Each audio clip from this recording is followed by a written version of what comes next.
Bvlgari Man in Black. It's about time I did a review of this fragrance to give a little bit of a refresher before you get your hands on the new parfum like I know I'm going to be doing. With that being said, let's talk about it first by going over the presentation. I did buy this as a tester bottle. As you can see by the box here, this is a tester box. It does say tester not for sale, but I did buy it as a tester. So don't sue who I bought this from.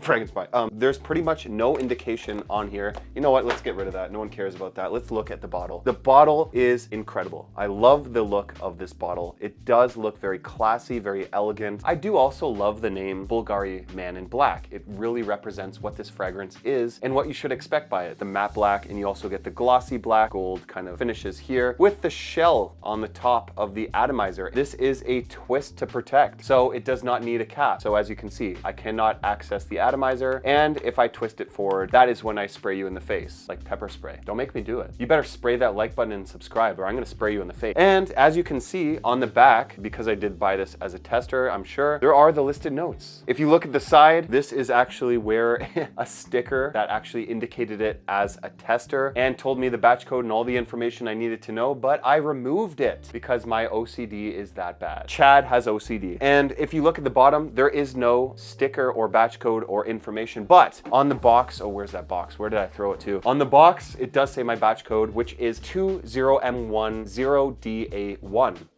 Bvlgari Man in Black was made in 2014 by Alberto Marias in Italy. Eau de parfum, concentration. Now, what is the price you can expect when you get Bvlgari Man in Black? The retail for this 100 ml bottle, you're looking at $164 Canadian, but you can find it on some of the discounters. Fragrance Buy, you can get this for $124. But what scent profile do you get from Bvlgari Man in Black? Before I discuss what I get, let's go over the listed notes on Fragrantica. Top notes of spices, rum, and tobacco, with the middle notes leather, iris, and tuberose, and the base notes tonka bean, gaiac wood, and benzoin. What do I get with Bvlgari Man in Black? I'll be honest here when I say it's nothing unique. There is a lot of different comparisons to the Spice Bomb DNA that you are getting in this fragrance. The most similar is Spice Bomb EDT. I think that it does smell like kind of a middle ground between these two, having kind of the leathery spiciness of this, but also having some of the sweetness of this. It is its own fragrance because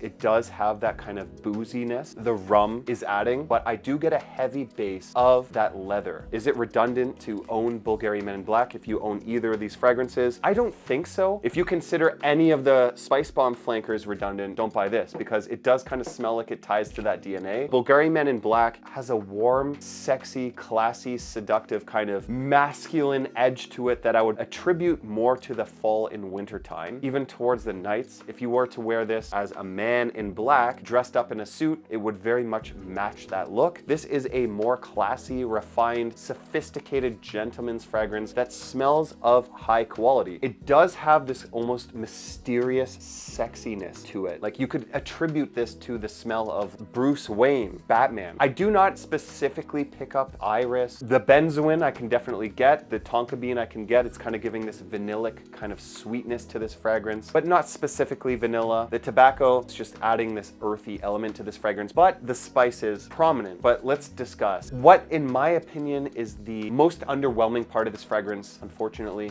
the performance. I did not get the best performance out of Bvlgari Man in Black. So if you do not mind reapplying your fragrance throughout the day, that's not going to bother you at all. But to me, it was a little bit of a disappointment in that aspect. The total longevity for me was in that sweet spot between 5 to 6 hours. I did have one time only that I did push it past that 6-hour mark, but I wasn't able to do that since. Now, this fragrance, when you spray it on, it does have a little bit of a cloud around you that projects quite far, but that does calm down to about a 1.5 foot projection after the first 15 to 20 minutes or so, especially if you leave the room. On your skin, it's going to be different than in the air. And that's going to last you as a 1.5 foot projector for about 4 to 5 hours before it backs very close to your skin, pretty much skin scent territory, and it's going to disappear off of your skin in that 5 to 6 hour range. range. Now, I gotta say, from an eau de parfum concentration, I was expecting a bit more performance. I don't know what the 2023 and 2024 bottles are performing like, but I was not too impressed with the performance of this, although I think that the scent profile is absolutely amazing. That is the only part of this fragrance that I hope is solved in the new parfum concentration. I hope that the fragrance smells pretty much almost exactly the same, with some slight tweaks and variation in just lasts longer, projects longer, and the parfum flanker will probably rank above this if they're able to do that. But if they change it, well, I don't know. Now, if I was to give Bvlgari Man in Black a scale between 1 and 10, I'm going to give this fragrance an 8.75 out of 10. Bvlgari Man in Black is something that you still should check out. It still definitely has a place in the 2024 marketplace. Definitely check out the new parfum flanker, which I will definitely be buying at full retail. If you like the sound of this fragrance, please check out this review right here. Thank you so much for watching, and I'll see you over there.